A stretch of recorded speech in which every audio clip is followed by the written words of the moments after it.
Hey, it's Larry. Welcome to Stewarding the Wealth Transfer. What exciting times. I mean, are you freaking out about XRP or what? So we're going to talk about XRP. I'm going to tell you how I've been sick and then I got better and then I think I have pneumonia. My wife's got it. I'm going to tell you about that. I'm going to tell you about my plans for XRP and the next 90 days, what I think I'm going to do. And I want to talk about, are we headed towards a financial collapse, and what does that look like? I'm going to tell you about a dream I had last night. I think I'm supposed to share it. And it's not really about the wealth transfer, but it's really about, I believe, the outpouring that's coming. And in a week from today, we're going to find out if the Chiefs really win the Super Bowl, like I kind of think they will. And then I got a couple other Kim Clement, things. I want to jump in one other thing before I get going. There's a lot of people from Canada that watch this show, and it's about 3%. So, but sometimes there's 10,000 people that watch a video, so it's a lot of people from Canada. I want you to know, as a proud American, that we love you. And we love your country. We don't like your leader. We think your leader's an idiot, and we think the Mexican leader's an idiot. I think patriotic American people love the Mexican people, and we love the Canadian people. And we feel bad that you guys are dealing with almost as bad of a leader as we had. I think Trudeau is probably worse than Biden. And the lady, I think, maybe isn't as bad as Biden, but I think that they probably used the dumb onion to get them in, and I think that's going to come out. And so I think Trump is playing hardball because he knows those people aren't legitimate, and they're just not, they're puppets to the people that have put them there. And you're seeing somebody who's not a puppet, that actually has the wind of God at his back, and he speaks with authority.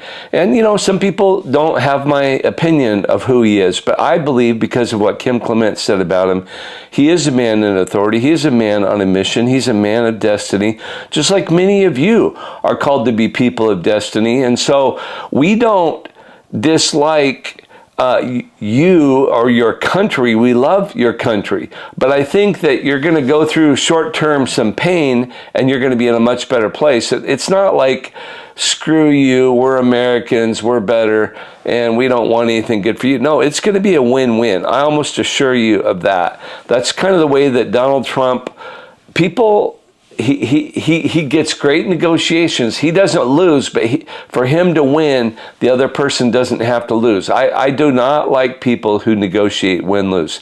I think you're going to see a win-win negotiation. I think those leaders are going to lose in both cases, but I think the Mexican people, the Canadian people are going to be in a much better place. And so that's what I think. Well, what about XRP? Are you freaking out? Are you just like, oh my word, I can't believe it? Well, there was somebody who said that this wasn't the time to buy XRP, but there probably will be a correction. And so when it comes to XRP, I kind of have crazy faith, because I believe all the people who said what the prices were going to be. And this is how come I didn't jump in harder. Well, I was so worried because when I started watching XRP, it was about 50 cents. And then I don't know if you heard or remember, but I didn't get to buy. And I bought like 3 years ago when I jumped in. When I first learned about the wealth transfer, and I jumped in really hard, and I ended up paying, unfortunately, $1.21. And I bought all my XRP, and I haven't sold any of those. But I paid $1.21, and then it goes clear down to like 30, 35 cents, for so long. And so it gave my wife a good reason to not believe, my perspective on this. But when it tripled, then I was kind of redeemed a little bit. And she's like, well, maybe we should have, I guess. And but what's interesting, the price, what I did is, by faith, I locked in. When I use Uphold, it's a UK company. And I think it's a good company. I think a lot of ones we thought were good aren't good. But I think Uphold is fine. And so what I did when XRP was down at like 40 cents, I was, with Uphold, and I'm not exactly right in this, but to do limit orders, you can only sell for like 5 times more than what something costs, and the lowest you can lock in is about 1/5 of what it is. So if today XRP was $3, it's actually well below $3, but let's just say it was $3. 1/5 of $3 is 60 cents. So I think that's the lowest that you could lock in XRP. I'm not sure what it is, but I've got some locked in lower than that. And so I'm kind of showing you, I've locked in some when XRP was really low, but I locked in the numbers that people who I believed at the time 3 years ago said that XRP was going to get there. And you go, well, Larry, that ship has sailed. I don't think so. I think there's going to be one more chance, and I talked about it 2 weeks ago. There's 2 more times in the future I'm going to buy XRP. Once on the big dip, and once after the dinar rips. Those are the 2 times I'm going to buy a bunch of XRP. And I think, I don't think it's going to happen immediately, but I don't think it's a long ways away. So I will tell you that with XRP, I think it's going to go a lot lower than what everybody thinks. And I'll tell you, it's been hard to be me because I've told you before, my wife is not a fan of cryptocurrencies. And so I had to really be right before, she kind of is like, well, man, you said XRP was going to do good, and it got it clear up to 350, maybe a little higher. I was sick because I had the money to buy it, but I wasn't kind of allowed to. You got to keep your marriage together. That's more important than making money, right? So I honored my wife, but we've had conversations, and so I'm going to jump in one time hard on XRP, and I'm going to tell you the number that I'm waiting for. I'm actually going to do it 2 different ways. And so I'm holding out for XRP to get below $1, and I'm going to jump in and throw a whole bunch more money toward it. I'm going to tell you a frustration that I had. When you listen to the prophetic and you listen to people that are truly prophetic, they are. They still can be so frustrating because I was listening to Robin Cunningham, who I like. I think he's getting a little tired of people rubbing on him, and here I go rubbing on him, and he can say whatever he wants about this, but he just, I understand it. I'm not like him. I think he's a high-level prophet, just like Last Days guy, and we're going to talk about him a little bit. But Robin said probably 10 days ago, hey, I just know the Lord just showed me that SHIB is about ready to explode. Well, I had a lot of money sitting on the side because my SHIB and LUNC investments from last year went up tremendously. And actually, I listened to Sharon, the lady from England, and she said, the Lord's telling me if you've got large winnings, what I remember she said is large winnings in LUNC or SHIB, this is a good time to take some profits. And so I sold 25% of my SHIB and my LUNC holdings, really seriously almost at perfect timing. And so it was awesome. And but then I was below the number of SHIB that I wished I had because I hit a big number and it was a round number and I wanted to be at that number. So then Robin says 10 days ago, hey, the Lord showed me that SHIB's about ready to take off. So I go, man, what if I spent 1/3 of that money that I've got in there? Could I get back up to my number? And I did the math and I thought, I could get back up to the number. It's not dropped as much as I wanted to. Obviously, I wish I would have waited till today because it's getting hammered. You probably know that. And so, you listen to the prophetic and it gets frustrating. But, Bob Jones prophesied that the Chiefs would win the Super Bowl and the Spirit of God would be poured out. And I think they've won the Super Bowl 3 times. I'm not a football fan, but I believe they have. The Spirit of God has not been poured out the way that Kim Clement nor Bob Jones said it would. In fact, all kinds of people, I write about it in Stewarding the Wealth Transfer, that numerous prophetic voices have said there's going to be an outpouring. It's even in the Bible. There's going to be a huge revival. And the Spirit of God hasn't yet been poured out, in my observation. I mean, I've been waiting for it. A lot of other people are.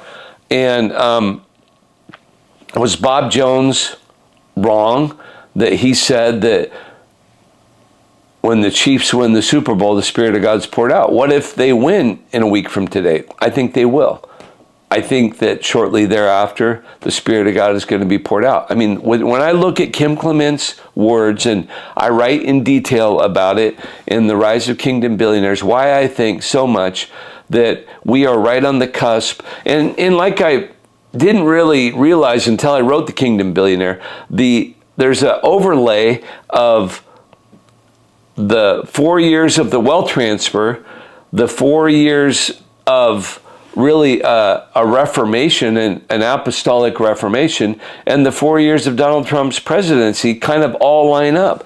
And, you know, I didn't know this before, but now I'm looking at it. You know, I think all heaven is about ready to break loose, and I think more has happened in America in the last I don't know, what has it been, 10 days or whatever, than we've seen for good in decades. Yet it's only just started because Tulsi Gabbard and RFK and Cash Patel, they aren't in yet. Those people need to be in. It really is going to be all four things are going to happen. There's going to be a reformation, the wealth transfer, and Donald Trump's presidency. And, you know, he's been president now for a while, but he hasn't had his cabinet. He hasn't had the power. He hasn't had the authority. And the things that they're finding out just in the first week, thanks to Doge and stuff like that, are just crazy. And it's evil. And we're finding out what's going on. And I think that Canada is going to find out how evil their system was. And I think that Mexico is going to find out. And, you know, I just got used to the idea of Mexico being poor. And if you're like me, and, you know, this isn't nice. I'm not trying to be nice. I'm just candidly admitting it. I think I got used to the idea of Africa being poor. But I don't think that's God's plan. And I think that the blessings are going to come on Africa and so many other nations as God's Spirit is poured out, and this evil, horrible spirit of Babylon is taken out. I think we're going to see the kingdom of heaven revealed in an amazing way. I think that the borders of Israel are going to change. I think that we're going to see absolutely amazing things. So if we're going to see a financial collapse, so let's talk about what does it look like when a financial collapse begins. Ernest Hemingway said it kind of a funny way in one of his books. He goes, "How do you go bankrupt? ? Well, gradually and then suddenly." And I don't know if you can see it, but England is really struggling. They are, and really, the city of London is the gold, and, you know, it's the London bullion, LBMA. They're like the world's elite place for bullion, and there's more gold that goes through there. They're really having problems. They're having so many problems that they're now delayed like 8 weeks. What should be a 2-day delivery is taking 8 weeks.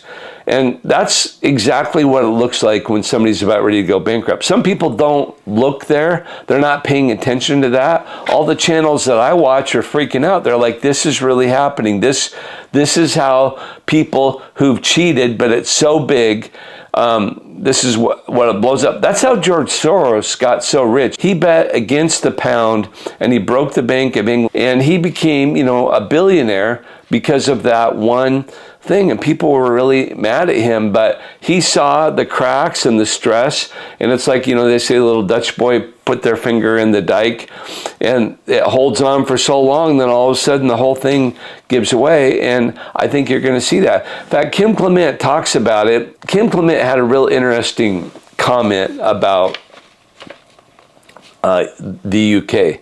He said the UK is going to have a haircut. I don't understand it, he said, but they're going to have a haircut And that means that their bond market is what the people, you know how we used to historically have like a 60-40 bond ratio that you would be recommended if you were, before when you had your 401k, they'd say buy bonds to be stable and stocks to make money. And but when the bond market gets really dicey like it is right now, you may have a whole bunch of money in bonds. You may have 100,000 you've put out there on bonds, but it's so bad and you're locked in for another 10 years. You would love to sell your 100,000 worth of bonds for 70,000, take the haircut and get it out of the market. And that's what he said. And Kim Clement also was very specific about that. He said it's going to be a temporary benefit to the US dollar when this happens. And he talked about, he said to the UK, your credit, you're going to have a credit crisis. Your credit is going to be removed. Well, then he goes on to say, like I said last time, in America, your credit is going to be taken. Your credit is going to be taken. And I want to just put in some observations about the world can't believe that America is so dominant, and the conservatives here are rooting Trump on, but it's not like we hate the rest of the world. And I feel bad, like I said, for the Canadians, the Mexicans and everything, and I'm going to tell you this, I've been to 50 different countries. I was just in the Philippines, and I'm going to tell you what I always do when I'm with people. I've been in really small countries in the Caribbean, pretty much every country in the Caribbean I think I've been to. And, been to bigger countries. Everybody in the world believes they're from the best country in the world. They know they're not from the richest. They know they're not from the most prosperous or the most successful, but they love their country. And that's the way that God made us. And so I always love to compliment people about their country. And every country I've been to, except for communist countries, there's redeeming things. And that's why I think Canada has gone so downhill and America has gone so downhill in the last, 10 or 15 years. I mean, Cuba, when I was born, it was a super rich and prosperous country. In 1960, it just got taken over by Castro a little bit before that. It was a super prosperous. Venezuela in my lifetime, and when I was a senior in high school, super prosperous country. But then a dictator took over. So, Trump is being like super influential. It's kind of interesting. Like somebody wrote about that in the Rise of Kingdom Billionaires about how God wants to bless people with affluence so they can have greater influence. And I think that could be your story, playing out. We're going to talk about that a little bit. But Trump is like a gorilla on steroids, just dominating with influence, almost like a king more than a president. And if I didn't trust him, I'd be absolutely freaking out. I can kind of see why the left is freaking out, because it is crazy what he's doing, but I'm comfortable because I saw what God said was going to happen. He goes, the world is not going to believe how he handles the three giants, the giant of socialism, human secularism, and the giant of debt. And that one's still coming. And Kim Clement said they will not believe how he deals with those giants because the hand of God is with him. But what he's doing is he's changing everything. He's making oil prices move around. And so, what does Saudi Arabia produce? The only thing they do, they're the most prosperous elite. The owners of Saudi oil are the most elite, rich people in the entire world, and United Arab Emirates and everything. The average person there doesn't make jack crap, but the elite, $1 billion isn't even a lot in the house of Saud. And so those people, all they have is oil. And now you have the richest and most prosperous and one of the largest countries in the world with the best resource allocation, arguably, and a huge amount of landmass. That's the United States. Especially, we're really amazing with the resources of Mexico and Canada, which John Paul Jackson said those three are going to come together. I think Greenland's going to want to move away from the Netherlands too. I think that's all going to happen. Anyway, Trump is putting political pressure around the world, and it's manipulating oil prices, and Putin doesn't really want oil prices to go down because he's an oil-producing nation. The House of Saud does not want oil to go down, and they're super frustrated. Venezuela is the only thing they've got is oil. They're such a corrupt, lousily run, just like Cuba. They're a horribly run communist country, and Venezuela still kicks out some oil, not nearly as much as they did when they were a free country. But so these countries are lining up against us, and I think God has given Trump insight and wisdom, and I think he's going to deal harshly with them, and I think God himself is going to judge them. But things are going to be happening, and so they are going to try to hurt the United States, and I think it's going to look like they won for a while. I think we're definitely going into a tough time because of these tariffs, and I think that the cure is going to seem worse than the disease momentarily, but in the big picture, I think we'll be fine.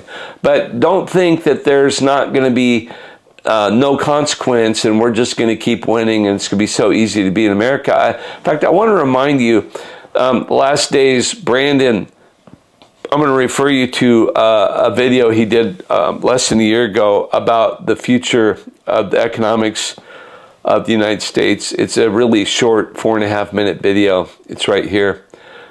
And then I want to encourage you to also watch, her name is Brandy, I don't know what her last name is. She goes by Brand P.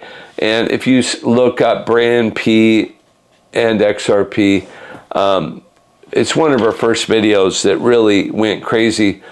And I saw it right when it came out. In fact, I'm the second person that commented on it. I encouraged her. And kind of a funny thing, the way that Lauren Atkinson and I got to know each other is we both reached out to her at the same time about 2 years after she made that video. That was about last April. And I reached out to Brandy, and she didn't respond to me. And some of you guys go, well, those YouTubers, they never respond. They're hard to get a hold of. Yeah, well, even for YouTubers, they are. But it actually kind of made me feel good. You know, misery loves company, so I felt bad for me, but I thought Brandy wouldn't ignore somebody with as many subscribers as Lauren, would she? But no, she blew Lauren off too. So that was actually one of our first conversations when, through a mutual friend, I reached out to her. We talked about that because I saw her and I both reached out on that video, one of the hundreds of comments. But I'm really glad I got to meet Lauren, and you know, maybe someday I'll get to talk to Brandy. I'd love to interview her. I think she's a very godly woman. When you see what she said, clear back there, it was outlandish, the things that she said. She said that she saw a future where XRP was enormous. She said she saw a future where Bitcoin goes to zero. I totally think that's true. She said she saw a future in America where Trump began to strip away different kinds of taxes, not all at once, but item by item, he began to strip them away. And she saw in other things, government changing and all kinds of things changing. And you know, when I see that video, and it's only like 14 minutes long, it's amazing. She totally nailed it, and I would really encourage you to watch it. But if you look at Brandon's video and you look at Brandy's video, both from over a year ago, they both see the same thing that I've seen. And you know, I've told you about, I woke up to the stock market is going to crash. I woke up to the bond market and the whole equities, the lending infrastructure of the United States is going to crash. I had that dream one time. And so I think we're really close to that. When that happens, it happens slowly and then it happens suddenly, like Ernest Hemingway said. And so I think that's what's going to happen. I think that the whole system is going to go down, just like I think the whole COMEX is going to go down. In fact, now I think from looking at YouTube and all the people in the UK who are following bullion prices, I think that the London LBMA is going to crash before the COMEX does, but the COMEX is instantly going to be reamed and it'll be done. And you go, well, why do you think that, Larry? Well, let me give you one crazy number. What is really a lot of dollars right now? Like, you know, I mean, what's Elon Musk worth? 200 or 300 billion? Let me tell you a crazy statistic. Do you know how many ounces of silver are manufactured in the entire world? It's about 900 million ounces. It's not quite a billion ounces. So 900 million, 850, and actually with the environmental stuff, it's actually declining a little bit, and it's really harder in these Western countries to, you know, bring new mining operations out of the ground. So, well, why does that matter, Larry? Well, if you got 900 million ounces, and say silver is $32 an ounce, that's basically 32. You know, it's basically $30 billion. There's a lot of people who have $30 billion. I don't know why nobody has bought a whole annual production of silver yet. I actually think that maybe they have, and it's being hidden. I don't know. But when you think about how many people in the world have access to manipulate over $30 billion, I don't know why somebody doesn't step up and make a simultaneous offer for all the silver that's going to be mined in the next year. That's going to break the future market in London and in the United States. There's 406 paper ounces of silver in the COMEX for every 1 real ounce of silver. And, you know, they trade every week 2 years worth of silver on the COMEX and in the London bullion market. In Shanghai, a communist country, you have to post the silver, you have to post the gold before you can sell it. They don't allow that weirdness of future paper contracts in Shanghai. It's interesting that there's things that are better in China than what we've got, because we keep believing the lies that our government tells us. So I'm going to tell you a really weird dream. I'm going to try to say it quick. This is what I had last night, and it's kind of odd, but it's kind of related to this channel. And I had a dream that the presence of God came to me in a very unique way. And it was so beautiful and awesome, and it's kind of a funny, weird thing. It came in the form of chocolate, and so think of for me, the best chocolate. I'm not a chocolate connoisseur, so I like Hershey's chocolate. So I like you know, on a graham cracker warmed over the fire and put a marshmallow on it. That's like the highlight of chocolate. My wife, a lot more of a connoisseur than me, but you know, it's not fancy chocolate, but I love a good Hershey's bar. Well, as God poured out his Spirit, this chocolate experience came that was so transcendent of anything I'd ever experienced, but it didn't come at a good time for me. I was busy. It was like, God, this is so awesome. Thank you. I'm going to put this in my pocket and I'm going to deal with it later. Okay, God, thanks for pouring out your Spirit, but I'm going to go ahead and pass for a bit. I take it seriously, but so I kind of wrapped it up, and I thought, man, this is so awesome. Maybe I shouldn't even eat it. It's like he made it for me, and it's like this amazing thing. Maybe I should save it as like a trophy, just a memory. And I didn't know what to do, and so I just put it in my pocket. I wrapped it back up and I put it in my pocket, and I actually forgot about it for a few days. And then when I unwrapped it, it really looked horrible. It looked like, you know, like I've been camping before and wore an old camping coat, put some Hershey's bars that got melted, you know, in my jeans or whatever, and then I put them in my coat and I left them there till the next year, and it has kind of the white lines on it. It's kind of really nasty. And then so I ended up, I didn't do well with that. I didn't really want to eat it then. I didn't eat it. I just looked at it and it didn't really look too good. then I kind of waited again, and another amazing thing happened. But again, I didn't take advantage of the presence of God as it came, and I delayed. It's like, God, this is so beautiful, but it's really not the right time for me. Come on, God, you got to work on my schedule a little bit. And then what ended up happening, and I do think this is a prophetic statement for what's going to happen to people. I was trying to tell you guys about this amazing God experience that I had that I didn't take advantage of, but I lost my ability in this dream. And it's the weirdest thing because I'm fairly articulate and I think, well, I know there's people who think way better than me, but I'm happy with the mind I have, and I'm generally, I like to think about deeper things. In this dream, I think it was a prophetic dream, I became retarded. My thought processes were retarded. My ability to articulate spiritual things went backwards. I lost what I could have had and what I used to have because I didn't jump in and take advantage of it.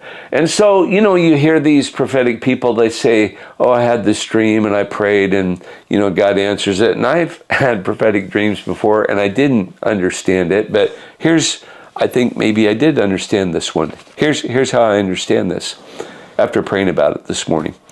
I was quite disturbed by it because I was really sad that I wasn't able to articulate it. I was really sad that I stewarded it so poorly. And I decided that if God's got a treat for me, I'm going to eat it. I'm going to take advantage of it when it's there. And it's so interesting because I was just reading today, I'm halfway through Deuteronomy, and they talk about some of the offerings that happened during the Passover, and where you're at, you're supposed to enjoy that time because, they received this word before they crossed over with Joshua and crossed the Jordan, and they received this word of how they were supposed to, minister to the Lord as they prospered and received blessings and, communed with God while they were still in the desert. And so when the time came, they were called to embrace this time with God. And what I realized and what I think that the dream means to me is, who am I when the Lord provides a delicate, amazing treat for me that I don't alter my schedule to embrace the prize that he's given me? Who am I to say, God, thank you, this is so awesome, but on my schedule, please, thank you. I'm more important than just your presence and this outpouring, and so I'm going to go ahead and skip over it, and I'll unwrap your present, God, whenever I want to, and that might be a few days from now when my schedule's not so bad. And I just felt so rebuked. And I did wonder legitimately when I had the dream if I should just save it as a trophy. It's like, man, look at this thing. It's so beautiful. But when I saved it, it reminded me a little bit of the story of the manna when they were supposed to eat it right away, but they collected too much and then it kind of rotted. That's what the chocolate did. It just got all nasty. And so I think it's when the blessings of God and the Spirit of God is poured out, we need to prioritize it. We need to dig in, run after it, alter our schedule. And, Matthew 6:33, seek first the kingdom of God and his righteousness. And that's what we're supposed to do. So that's my, chocolate dream. I'm going to bounce around a little bit more and wrap this thing up. I have some giving advice. I'm not going to call out anybody, but I've had a lot of people. I think I'm a little bit like what you guys are going to experience. So sometimes I just candidly tell you what it's like to be me, because some of you don't believe it, but you're going to be well beyond where I am. And some people would say, well, Larry, you already experienced a wealth transfer. Well, I do live a really nice life, and I don't have currently, I don't have financial frustration or whatever. I've got excess. And so, but what's weird is that I've had like 5 people ask in the last 3 weeks for money, and not just a little bit of money. I mean, you know, for thousands and thousands of dollars. And, you know, that creates a pretty uncomfortable situation, because these people wouldn't ask if they didn't expect to receive. And it's really a weird thing. And sometimes they get mad. And so I want to give you a little bit of advice, what I think. I don't think most people that ask, I don't think you should feel obligated to give to them. I think that you need to do what God's telling you to do. Now, there's some times that you're going to be looking for people to give to, and God's going to bring them to you. And, you know, it's a little bit like most of the good deals that I found is in real estate were not even for sale. So I don't like realtors that are calling me all the time. And so I know some of you are realtors. One of my friends, Steven, is a realtor who watches this, and we've got to be friends. But I don't like realtors calling me, say, hey, you want to buy this, Larry? You want to buy this? I'm like, no, I know what I want to buy. You know, I don't care if once every 6 months you send me a listing or whatever, but, you know, I don't need to hear about it. Just show it to me, and I'll make an instant decision. The answer is probably no. I'm only adding to my portfolio very rarely. And my giving portfolio is the same thing. I mean, I've been working at this, my wife and I have, for 15 years. And so you're going to have to get up to where you give more than what you live off of. But when you give that much, that's a lot of money. And it's hard to do. But when people come to you and they kind of have really lame ideas, here's what I've said to people. Here's 2 things to watch out for. Here's a good excuse so it makes them not feel so bad, because they may have a lot to personally gain from this. It may not help the kingdom that much, or maybe it would, but many times it's really good for them. They're on the board of this organization, or they're just friends with the person that needs the money, and so they really think that you should sponsor them. And what I've learned to say is, you know, I appreciate the information. We're continually looking at opportunities to support, but, you know, we're pretty slow to add, and you need to realize we are continually looking, and you are competing with every awesome opportunity of kingdom giving in the whole world. And so we give to a number of different countries, a number of different organizations, many individuals. And so there's not one answer that we're always going to support, because we're just not. And so don't take it personally that we're not going to support what you think is really important, but you're competing against everything in the world that we know about. And then they go, well, man, I thought it was a really good idea for my town of Longview, but yeah, I don't even think I have the best idea in Washington, much less the United States, much less in all of Mexico, much less in all of the Western Hemisphere. Yeah, I mean, this idea isn't. And so that's going to be important, because when you have a lot of money and you're giving a lot, people are going to start coming to you, and you need to only give when God tells you to. Here's a second kind of a person to avoid, and this is going to bite a little bit. And I'm really frustrated about this, but I'm not going to talk about personalities that do it, but they're big-time people. There's people who love for you to give to them their ministry, and they love their bigger ministries, and this is not this is not any ministry that I'm affiliated with or I've ever talked about. This is not Che, so I'm just going to say that. But there are well-known people that do this, and they want a heavy hitter to give significant money to them so that they can shove it over to who they want to give to. And I had a guy say, hey, I'm going to a small country, and, you know, I really need 50 grand, you know, to do it. And I need about 85 grand. And so if you could give 50, and I'm like, you know, Have we done that before in our history? We have, but that would be like so rare. But there was no accountability in that request. And I would just encourage you to avoid anybody who wants to be a gatekeeper like that. And you just have to weigh what I'm saying, if what I'm saying is true. But, you know, people who don't want accountability, you know, my question when I give a large amount of money, because I am going to give significant money. I believe I'm going to give millions of dollars a year away during the wealth transfer. But my question is going to be, are you personally getting a cut of this? And that's going to be an uncomfortable question, because most ministries, like most nonprofits, they get a dip. They get a cut.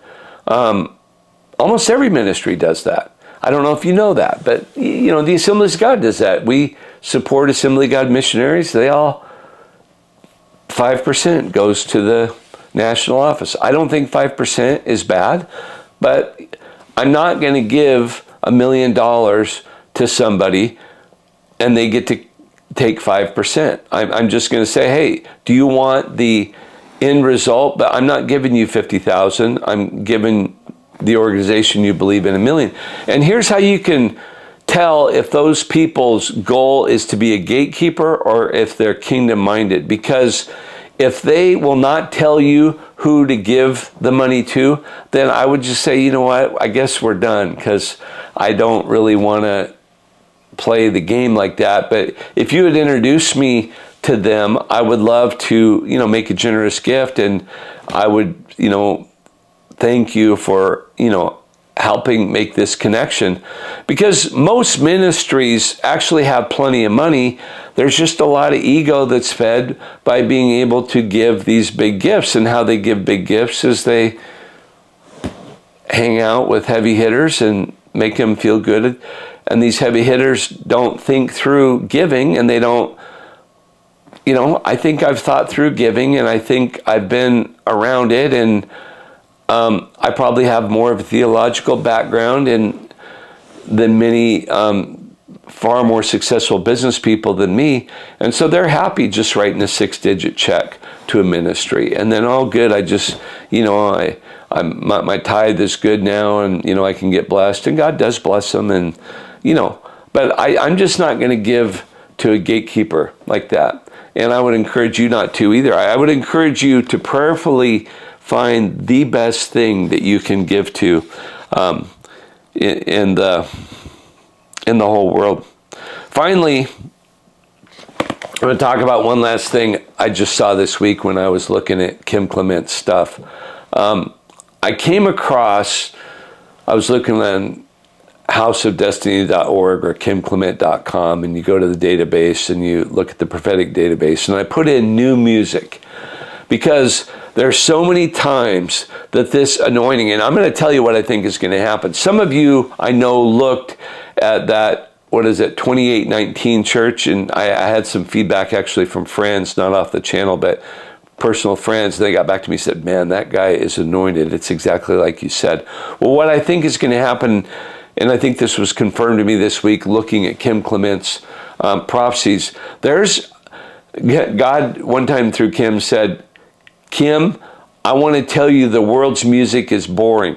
And I will tell you, Lady Gaga, Taylor Swift have made some really good music that's very catchy, and some secular music is really amazing. And, you know, we all know which songs those are. But I think that those are probably from the pit of hell, some of them. And you might go, well, I don't know about that, Larry, but whatever.